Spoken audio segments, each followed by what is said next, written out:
Now at 9, a local high school is taking student journalism to the next level. Plus, girls take over the field in Carl Junction's annual Powderpuff football game, and local opera lovers enjoyed a special treat today as Terrence O'Brien returned home for a one-time concert. The 4 states' most watched news starts now.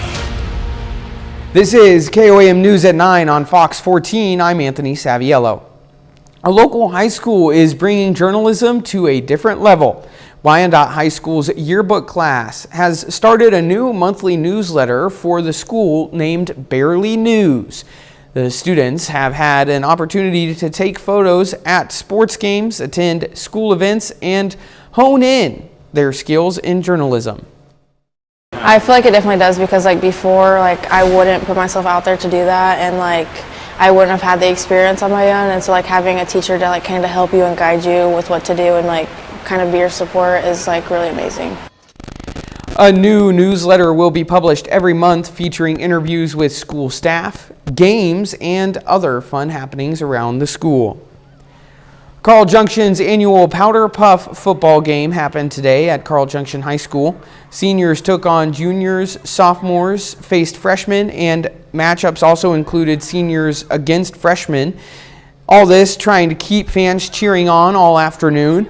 The event raised funds for Project Graduation with $5 admission and dollar bill player penalties adding to the fun. I hope that the community shows up just to show that they support Carl Junction and they support these seniors, because in order for us to give them a safe night after graduation, we have to have the community support to do that. At halftime, elementary Carl Junction students were able to walk out onto midfield and get a special recognition. Let's go ahead and check in with meteorologist Lindsay Gaffney.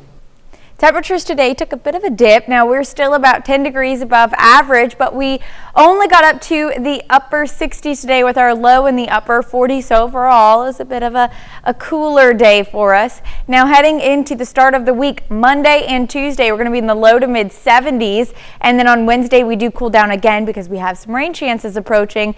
Now, a slight warm up because we're still in the middle of that high pressure system. But we have a low moving in that's going to start to drive those temperatures down just a bit. Now, unfortunately for us, it's still going to be a rather warm day for us on Monday. Again, upper 60s, low 70s, mostly cloudy in the morning, plus some isolated rain shower chances as well, morning and evening. Now, our next big rain event is going to be Wednesday through Friday morning, and then our next freeze will be Thanksgiving week, but I'm going to have all those details coming up. Lindsay, thanks. Well, local opera fans got a special treat today as Terrence O'Brien returned home for a one-time concert. A Life in Song held at Corley Auditorium on the MSSU campus in Joplin featured O'Brien and Madison King with a program of songs and arias intertwined with stories from O'Brien's 17-year career performing across the U.S. and Europe.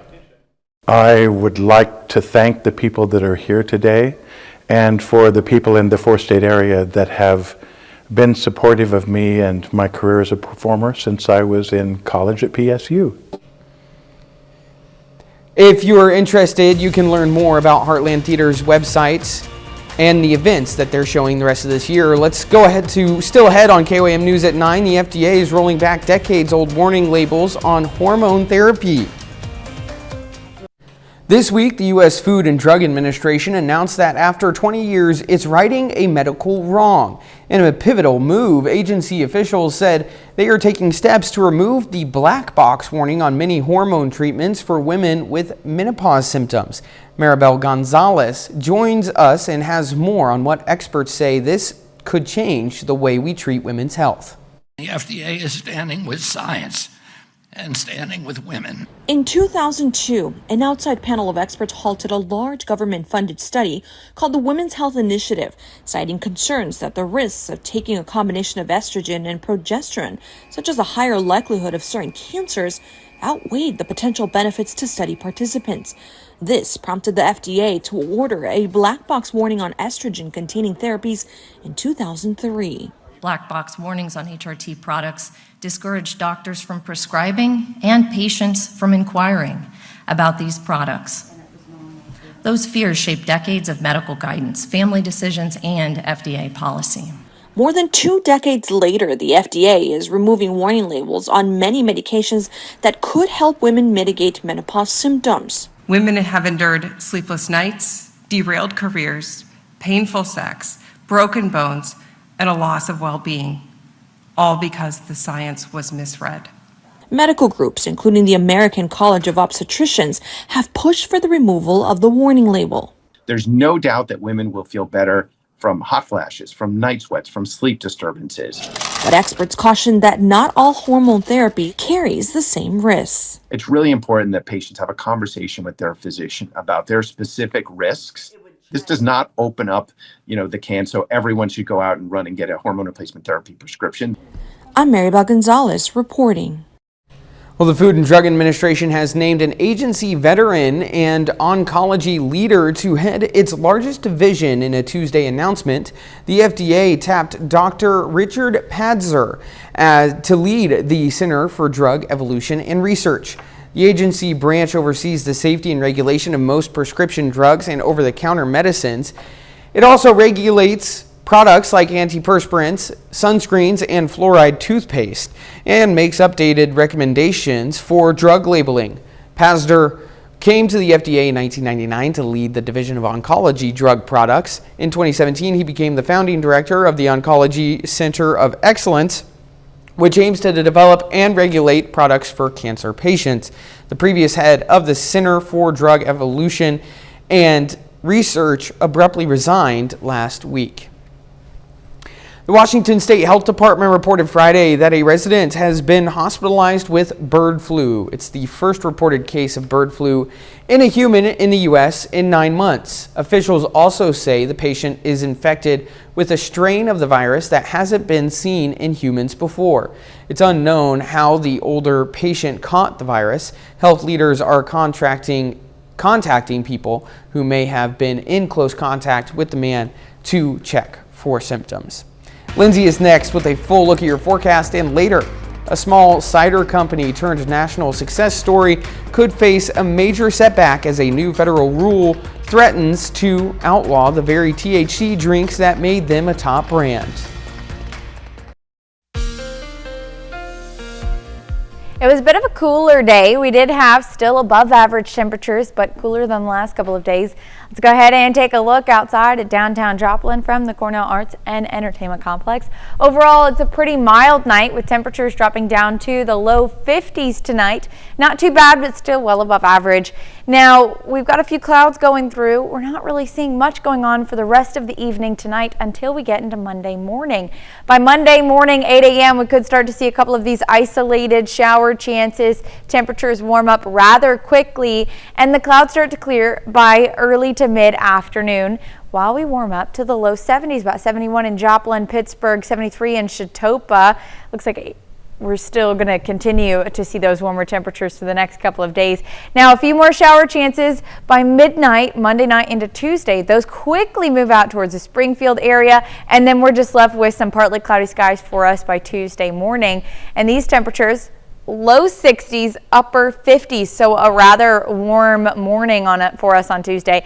Temperatures reaching the mid 70s, 75 in Joplin, 74 in Neosho, 77 in Pineville. So a pretty warm day on Tuesday as well. Now taking a look at a surface view of those rain shower chances on Monday.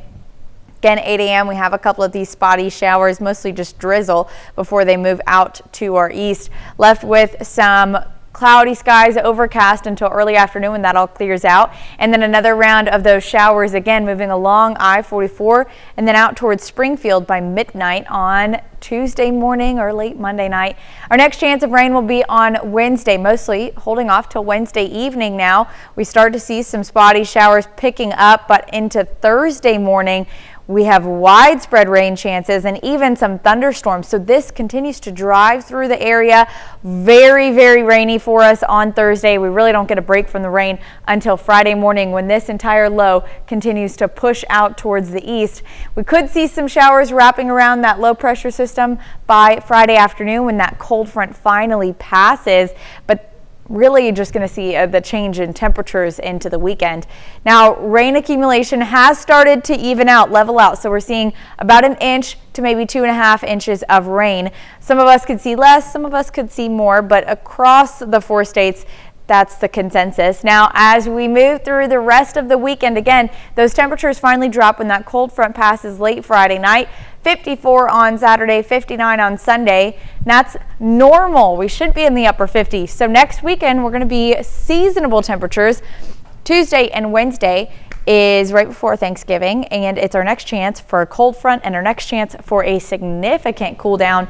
May come in just in time before Thanksgiving, so it could be cold enough that you actually get to wear your sweaters on Thanksgiving Day. However, it may hold off a day, so it still might be a little bit warmer Thanksgiving. Hard to believe it's just over a week away, Thanksgiving. I know, I'm ready for it. I'm Christmas excited. will be here soon too. Fingers crossed. Yeah, thanks, Lindsay. Coming up, hundreds lined up in Atlanta for a Thanksgiving food drive, a sign of just how hard rising grocery prices and what's driving food costs up. A Minnesota-based THC drink company is facing a major shakeup as a new federal rule could wipe out half its business and threaten an entire growing industry. Inside this St. Paul warehouse, Trail Magic readies to ship its hemp-derived THC drinks to half the country. It shows just how a small local cider company soared to new heights. We never imagined the success that would come from THC beverages, and it has really propelled this business from being a small local operation to a national beverage company. Trail Magic, created by Minneapolis Cider Company, sold 3 million cans last year, transforming it to a top brand nationwide. It's all made possible by a 2018 federal law that legalized hemp and later a 2022 state law. That distinction makes it easier to operate compared to still federally restricted marijuana. Hemp being federally legal is incredibly important for our business. It gives us access to banking. It lets us participate in interstate commerce. It allows you to go to Total Wine and purchase these products. Now that's at risk. A federal change that would go in effect next year makes hemp products with more than 0.4 milligrams of THC in them illegal, which is all of the drinks on the market today. Minnesota has its own law allowing hemp THC products, but a federal ban impacts business beyond our borders. For Trail Magic, that's half their sales. For businesses that are manufacturing these products and sending them elsewhere, there's concern that this change in the law can bring a screeching halt to that. Layli Fadahi, owner of Crested River Cannabis Company, says most of her customers are in Minnesota, but her business cans for national companies, which would be a blow to her bottom line. I remain extremely optimistic that during that 1 year, this change will either be repealed in whole or in part. Dayton, likewise, is pushing for change. We think there is hope for this industry once people start to realize the impact that this is going to have on jobs all across the state and at thousands of breweries across the country. Well, the Trump administration is officially killing a proposal to make airlines pay passengers big bucks for significant travel disruptions under their control. The proposal, introduced about a year ago under the Biden administration, would have required airlines to pay up to $775 in cash for such disruptions. The Transportation Department officially withdrew the rule in the filing in the Federal Register Friday. In it, the DOT said it was not authorized under federal law to require reimbursements or compensation for flight disruptions. Walmart is about to enter a new era. The retailer announced Friday its CEO is retiring next year. Doug McMillon started off as a store associate and climbed the ladder to eventually become CEO in 2014. Since then, the company's stock has risen 300%. John Furner, who heads Walmart's U.S. operations, will take over as company CEO in February. McMillan will stay on board until next summer and will be an advisor to Furner through the 2027 fiscal year. High grocery prices and tariffs could spoil your Thanksgiving menu this year. That's because the cost of some key holiday staples are up. These rising costs come as many people are already struggling to afford food. Jen Sullivan explains why your holiday meal will likely cost more this year. Outside the King Center in Atlanta, long lines of cars as people wait for free food to be handed out at this Thanksgiving food drive. This is going to make a tremendous difference. Ms. Williams works part-time, but she says it's not enough to put food on her table. And it's not just Thanksgiving she worries about. It's every day. It's tonight. I need dinner for tonight. Her story is like so many others as the cost of food continues to rise. We've seen an increased need. We've seen seniors coming that need assistance. We've seen families. The government shutdown put a strain on already busy food banks, with millions of food stamp recipients not receiving assistance through the federally funded Supplemental Nutrition Assistance Program known as SNAP, and hundreds of thousands of federal workers not getting paid. But rising food costs are making groceries more expensive for everyone. But for many families, they're still struggling to put food on their table and keep that roof over their heads. Average grocery prices are up nearly 3% from last September, according to the latest Consumer Price Index report. Prices for key Thanksgiving staples like potatoes, meats, fresh vegetables, and bakery products are all up. And tariffs have caused the price of many imported items like wine to jump. One wine store says prices are 5 to 12% higher this year. There is some good news. On Friday, President Donald Trump signed an executive order that retroactively lowered tariffs on beef, tomatoes, coffee, and bananas, as well as other products coming from agricultural imports. I'm Jen Sullivan reporting.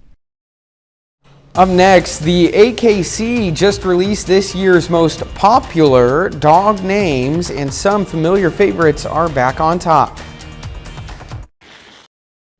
If you are thinking about getting a dog and can't think of a name, then you're in luck. The American Kennel Club just released its list of the most popular names of the year. Max has reclaimed the top spot for most popular male name. Hank, Teddy, Cooper, and Gus round out the top 5. Luna was the most popular female name, followed by Bella, Daisy, Lucy, and Ruby. The American Kennel Club says the ranking was based on registration statistics and enrollments in its AKC Canine Partners program. 30 more minutes of news, weather, and sports coming your way. Coming up, days after the longest government shutdown in U.S. history ends, the fight over Affordable Care Act subsidies is far from finished. Why millions of Americans could see their health care costs spike, and the new political battle taking shape on Capitol Hill. You're watching the 4 states' most watched news. The government shutdown is over, but the congressional battle over health care is not, and insurance costs for tens of millions of Americans are on the line. Karen Kafa is in Washington with a look at Capitol Hill's next battlefront and their deadline. Days after the end of the longest government shutdown in U.S. history, Democrats still not giving up on their key demand. The Affordable Care Act tax credits are scheduled to lapse on December 31st. And so we have about 45 days to get this done. In exchange for some Democratic votes to reopen the government, Senate Republicans agreed to hold a separate vote on extending existing federal subsidies for some Affordable Care Act insurance plans beyond the end of the year. But there's no guarantee that vote will succeed or that House Republican leadership will act on it. I'm not going to guarantee a vote on ACA unreformed COVID-era subsidies that is just a boondoggle to insurance companies and robs the taxpayer. We got a lot of work to do on that. Without congressional action, some households face a spike in their premiums after December 31st. The increase in the health premiums would be half of my income. House GOP leadership is said to be eyeing a package that's unlikely to extend the subsidies but use other ways to reduce costs. Some House Republicans don't think that will come together in time, and at least a dozen are calling for an extension for now. We're not going to make major fixes before December 31st. I think we owe it to the middle class and around the middle class to extend these tax credits, maybe with some reforms. More than 24 million Americans rely on the Affordable Care Act marketplaces for health insurance. In Washington, I'm Karen Kafa. Well, the battle over whether Trump officials ignored a court order in a deportation case is heating back up. Friday, a federal appeals court refused to reinstate a judge's finding that there was probable cause to hold Trump officials in criminal contempt. That's over the administration's use of the Alien Enemies Act to deport alleged Venezuelan gang members. Back in March, U.S. District Judge James Boasberg ordered the government to stop, but flights continued anyway, and migrants were held for months in a prison in El Salvador before a prisoner swap over the summer. Judge Boasberg ruled those actions showed willful disregard for the court. From transportation and childcare to housing and even the food people put on their tables, Mayor-elect Zohran Mamdani made New York City's affordability crisis the top issue of his winning campaign. One of Mamdani's key campaign proposals is a plan to open 5 city-owned grocery stores to help lower costs for people with limited access to supermarkets. Lee Waldman has more. This plan would open a city-owned grocery store in each of New York's 5 boroughs. If it's successful, Mamdani says that they would scale up. The concept of government-owned grocery stores on a wide scale isn't new. We just have to look at our nation's military bases. It's being pitched as a pilot. So I think the idea is that it'll be tested, and then if it works, it might be expanded. Mayor-elect Zohran Mamdani has proposed launching city-owned grocery stores as a way to tackle New York City's affordability crisis, one in every borough. Professor Nevin Cohen of the Urban Food Policy Institute at the City University of New York explains military personnel, their families, and some veterans already shop at publicly owned grocery stores. Actually, Donald Trump runs 240 public supermarkets across the world at military bases. The Department of Defense in North America has 177 public grocery stores that are operating. Those public markets that the Defense Department runs can sell food at prices 15 to 25% below market. Critics of the plan say that it would create an uneven playing field for privately owned and operated grocery stores. In a statement, the CEO of the Food Industry Alliance of New York said, quote, "This proposal seemingly could use taxes paid by businesses and use that money to compete against said business, which is an alarming precedent to set."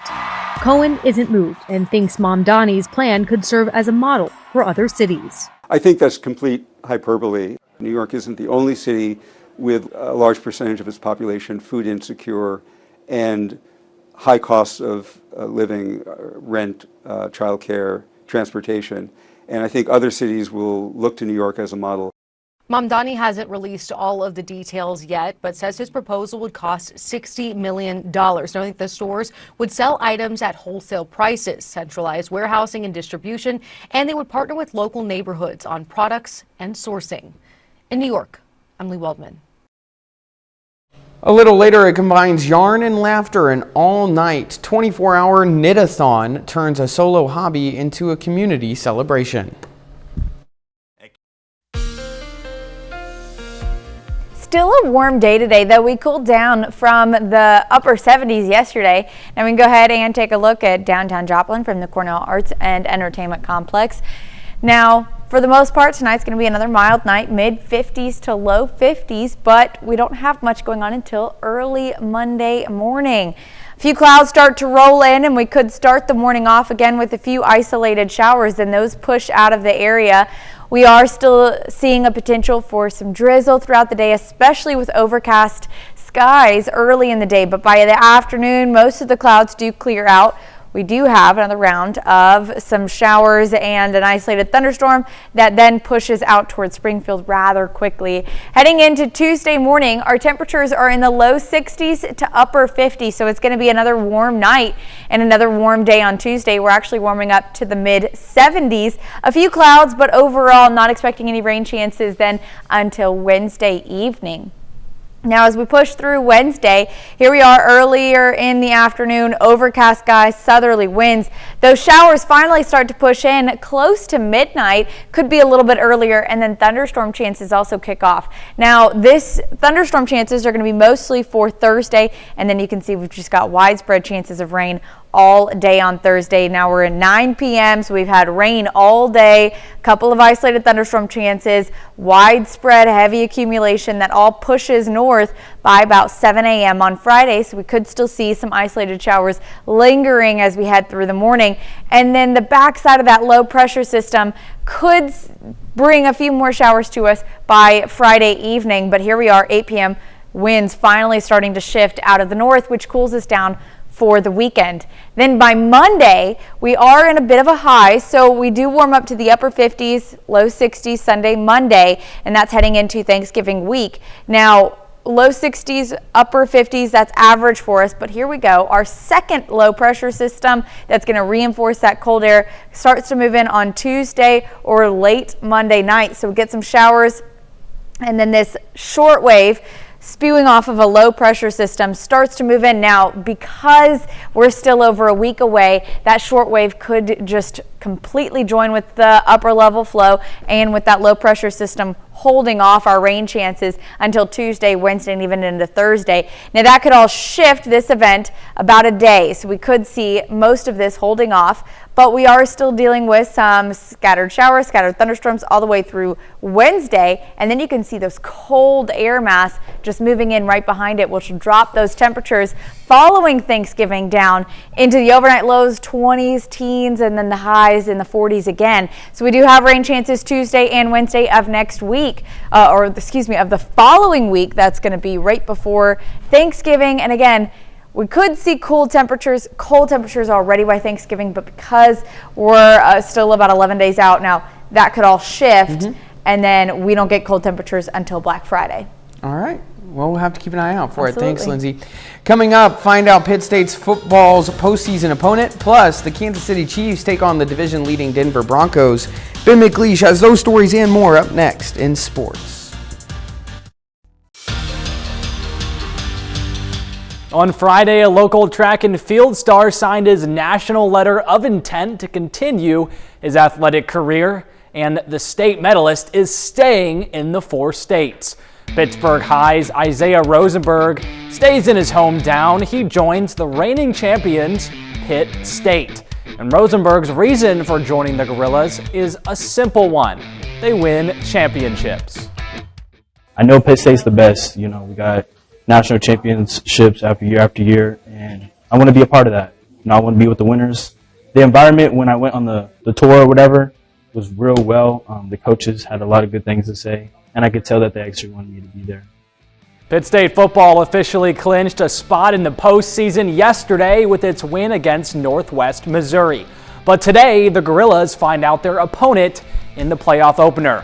PSU will welcome Chadron State to the Jungle on Saturday.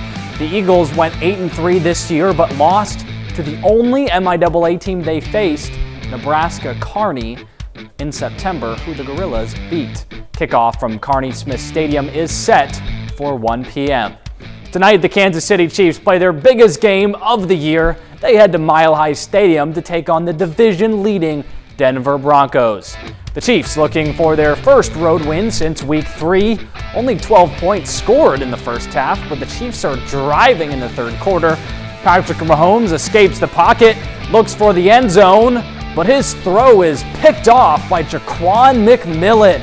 McMillan has a nice return, but penalties on the Broncos would start the Denver drive inside the 10-yard line. It's quickly 3rd and 8 for the Broncos. Bo Nix drops back, but fires it downfield to Troy Franklin for the 35-yard completion.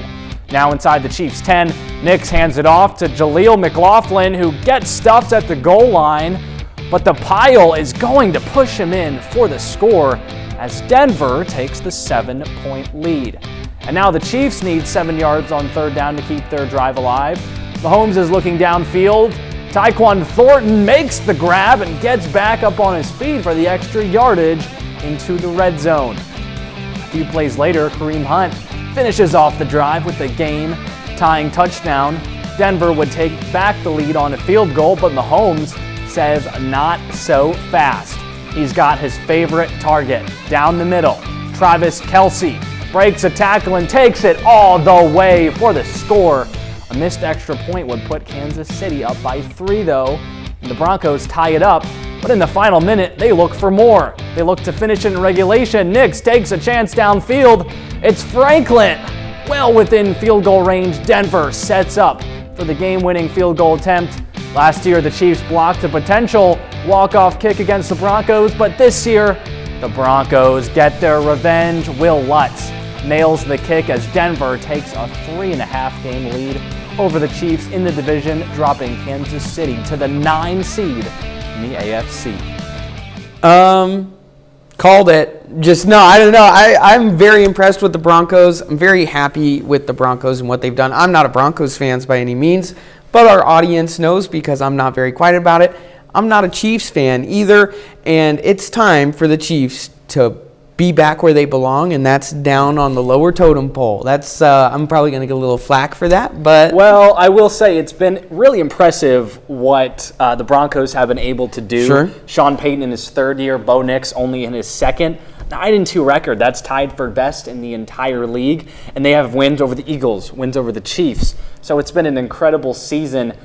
The Chiefs' division hopes are on lifeline. Yeah, absolutely. I would be surprised if the Chiefs somehow come back and win this division. The Broncos have a 3.5 game lead. You can call that a 4 game lead because they right now hold a tiebreaker over the Broncos. Yeah. The Chiefs absolutely need to win that game against Denver in Kansas City. But even then, if the Broncos just win the rest of their games besides that one, they still hold their own destiny. Broncos win the division. I think it's important to also look at the teams that the Kansas City Chiefs have faced. The teams that they beat this year, in my opinion, haven't necessarily been like amazing looking teams, at least when they faced them. Now, as we get deeper into the season, teams are getting better, and the Chiefs have dropped now 2 games in a row against very, very good teams in the Bills and the Broncos.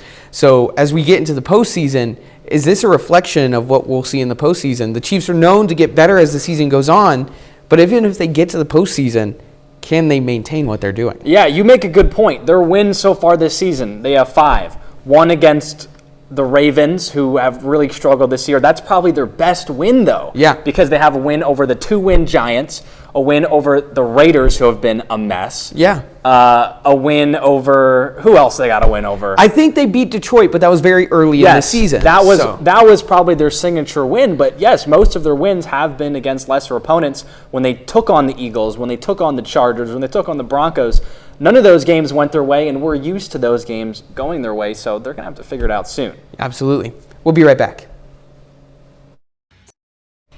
It's like a marathon for people who knit. A group of people who knit and crocheters held a Knitathon in Philadelphia, not only for fun, but to raise money for a good cause. Eva Anderson reports.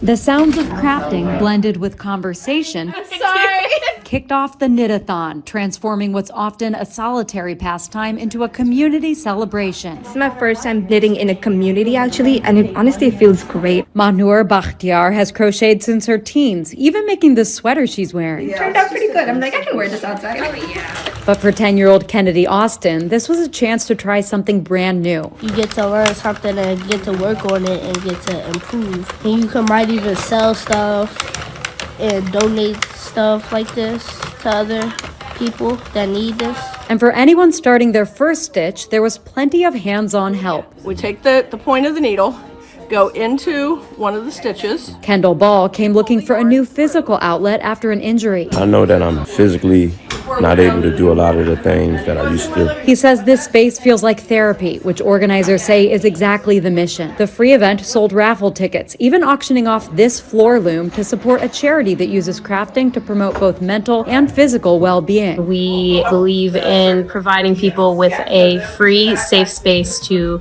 create art, learn new skills, and be able to take care of themselves because of those skills that they learn. And Lucia Albers says the best way to do that is to make it fun, hence the all-nighter. We're going to try really hard to stay up all night, so we'll be having a lot of fun. We'll probably be a little noisy. In case anyone needs to tap out of the 24-hour marathon, there's even a quiet room with a bed. Right now it's not being used, and at the pace this crowd is going, it may stay that way. Ready? Set. Competitors also put their skills and patience to the test with a race to untangle yarn the fastest. But beyond the games came a growing sense of accomplishment. I'm very proud of the fact that I've been able to make something that I can use, that also happens to look nice and feel nice. It's a long night ahead, but for many here, there's nowhere else they'd rather be. Up next, a new crew of illusionists, bigger stunts, and even more misdirection. The Four Horsemen return to the big screen, and the cast says the magic behind the camera was just as real. It's been nearly 10 years since the magical heist crew of Now You See Me has been in theaters. Rick Damigella talked with the cast of Now You See Me, Now You Don't. In the world of magic, everything that disappears reappears. It is very good to be back. The Four Horsemen are back, along with a new generation of illusionist thieves in Now You See Me, Now You Don't. I need you. Why not the other horsemen? The other horsemen are dead. Oh my God, what? No, they're like dead to me. Things got too real for them. They gave up. Stop interrupting. Jesse Eisenberg says there was a bit of art imitating life in the film. In the movie, like, my character's like recruiting the young guys and then like trying to call the originals back, and like part of like happening before the movie was a little bit of that, like, because I know Woody for many years, and so I'm like, Woody, we're doing another movie. Yeah. You in for this one last shot? And so it's a little bit like similar to what the movie is. I think I just want to make it a little cooler. All of our background actors and actresses gave us so much energy and so much to work with. I feel like when we shot the final scene in Abu Dhabi, that entire crowd for hours in the heat was just very true. cheering us on and keeping us motivated and keeping us feeling confident and excited. Still safe with me. The expert advisors on our set were magicians. There was a magician on set every day, to help somebody with sleight of hand or someone with card shuffling, or, just making everything look easy. It's the ease. I think what's so attractive about magicians is the confident ease with which they bewitch you. You enjoying the show? Shall we get on with it? In Hollywood, I'm Rick Damigella. That's been our time for tonight. Thank you so much for joining us. Happy Thanksgiving.